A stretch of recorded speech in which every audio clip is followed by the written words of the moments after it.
The H&H compressed gauze can be used to pack a wound and slow severe hemorrhaging. Always wear protective gear such as gloves before packing a wound. Before inspecting the wound, get out the gauze or packing material you will be using. Pull 6 to 8 inches of gauze from the roll. Hold the roll of gauze in one hand and the end of the gauze in the other. Form the end of the gauze into a small ball to form the initial pack. Then probe the wound gently with a finger to ensure there is no shrapnel and, if possible, find the source of bleeding and apply pressure. Once pressure is applied, do not remove your finger. Using your other hand, feed the initial pack into the wound and push it down until you reach the end of the wound.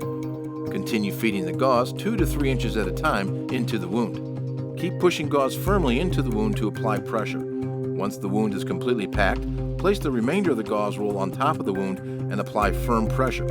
Keep in mind that it may be necessary to use additional gauze if the wound is large.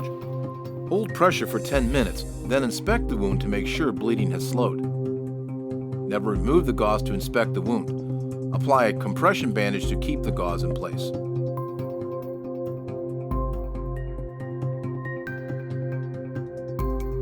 Tear open the H-Bandage package and remove the product, holding it by the elastic to ensure the large pad remains sterile. Apply the bandage with the large pad down over the wound and the H-cleat side up.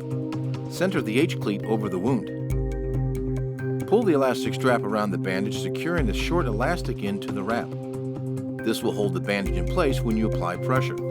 Then tuck it under the H-cleat and pull down to add pressure on the wound. Pull the elastic wrap under the bandage and wrap it around the other end of the H-cleat to secure it. Wrap the remaining elastic around the entire bandage pad, keeping it tight as you continue to apply pressure. When you have finished wrapping all of the elastic, secure the end of the wrap with the barrette. Always follow your department's protocols and procedures.